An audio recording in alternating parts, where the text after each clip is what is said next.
On today's episode of Ventilation, we're going to talk about how air moves from lower portions to upper portions of roofs so that you can evacuate out a lot of that heat that is a roof destroyer. Here we happen to be working on my own garage, so I am definitely going to the nines on it. One of the things that we did to start this project out was that we put in a hidden vent soffit there, so in between those little gaps air can get in, and then we put in these baffles. Now I kept this project in a couple of different stages so you can see everything that's happening. In the other area, that's already been baffled and insulated, but these baffles, in this case, these are plastic baffles. These are 24 inches, and the addition, those are 16 inches on center. But these baffles actually take air from inside of the cavities that overhang the soffit, and the soffit air can come in from inside of that cavity. Now, if you look at what we did with these black baffles are extended down into that cavity, and it creates effectively a bridge for air to travel from there up to the top of the roof. And then if you look closely, you'll see that little triangle. In that little triangle up there, air can then travel from there up to the ventilation. In this case, on this roof, we have a turbine vent. I'm gonna zoom in on that for you a little bit so you can see what's going on.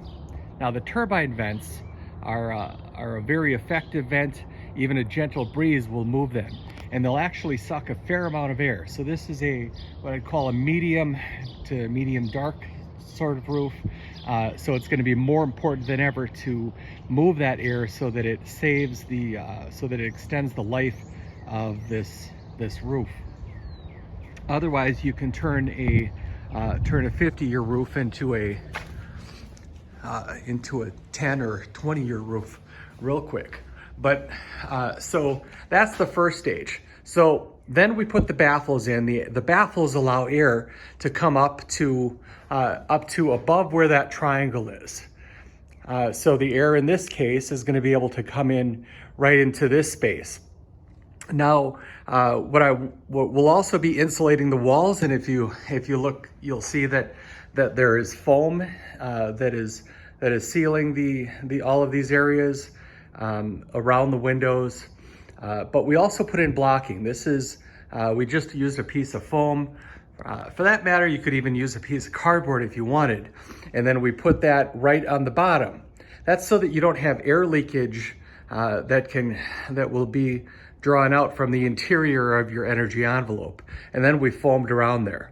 So now we have a closed system where air can come in from the outside, be drawn up along in that baffle, and then now this area right here can be insulated, just like it is over here. The baffles are set up in this, are already installed above this insulation, and then there is the triangle above the flat portion of the roof. This will eventually, because this is a garage, we're going to use this as a workspace. So this will just have plywood on the walls.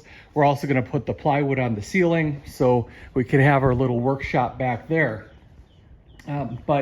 So what's going to happen here? You've got air that's going to come in from the bottom, can go out through the top of these baffles, and then then there'll be insulation on this portion as well. So air can then travel into this little triangle right here, and then it will be able to shoot over to where that ventilation is just going to be drawing it right out. We're using active ventilation. Now, the reason we're using active ventilation on this, and when I say active ventilation, I'm referring to the turbine vent. The reason why we're using the active ventilation is because we actually want to draw a larger amount of air. Instead of relying entirely just on convection, like a lot of projects do, we actually want to move that air. And And that turbine vent right there, when the wind really starts to pick that up, it really draws a whole lot. Right now, the air is almost still right now, so it's not going to move a whole lot of air right now, but it also is a cool day, and it's not going to be quite as important. Anyway, if you have any questions, go ahead and ask them down in the comments section. We are, by the way, using baffle style insulation for the ceiling portion of this project.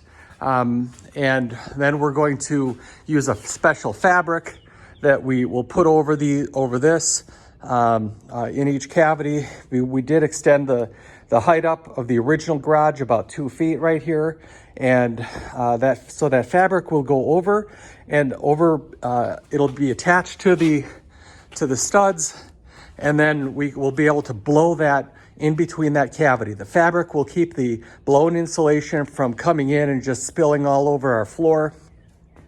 And then we can put a vapor barrier on it, because this is a space that will be heatable. So a vapor barrier will be more important. Actually, it will be even more important back here, because this is the space that we're probably going to keep about 40 degrees year round. The garage proper, not really planning on heating that. But there's another part here that is kind of interesting. These areas right here tend to be these corners. These are kind of like little dead corners. And I'm going to pull this off. We had the only way to get in there really, and to make sure that we were able to get some good insulation, was we used spray foam in all of the corners. And because we have a special gun that allows us to get in there. And that corner, because you've got a support here and a support here. So this corner in here is just super insulated. So we're going to cut that off before we put our board across that. So we did that on every single corner. After the top has the board on, actually we're going to fabric this, then we're going to put the OSB plywood or plywood on the roof, and then we're going to blow these cavities. I hope that you found this interesting, and this will save you a lot of money on heating and make the house more comfortable. And it will also, whether you do this in your house or in this case a garage, so you don't have to spend a lot of money, and you can also extend the life of your roof. By the way, this area right here, you'll notice that has a different type of baffle. That's because that cavity is not as wide as that cavity. So because this area of the structure is put together with beams that are 16 inches on center, this is more old construction, 24 inches on center. So the smaller baffles were used in this cavity, and as you can see, this is what we used in this small cavity that still has to be insulated. If you have any questions, leave them in the comments section. I'd be happy to discuss them with you, and look forward to our next time.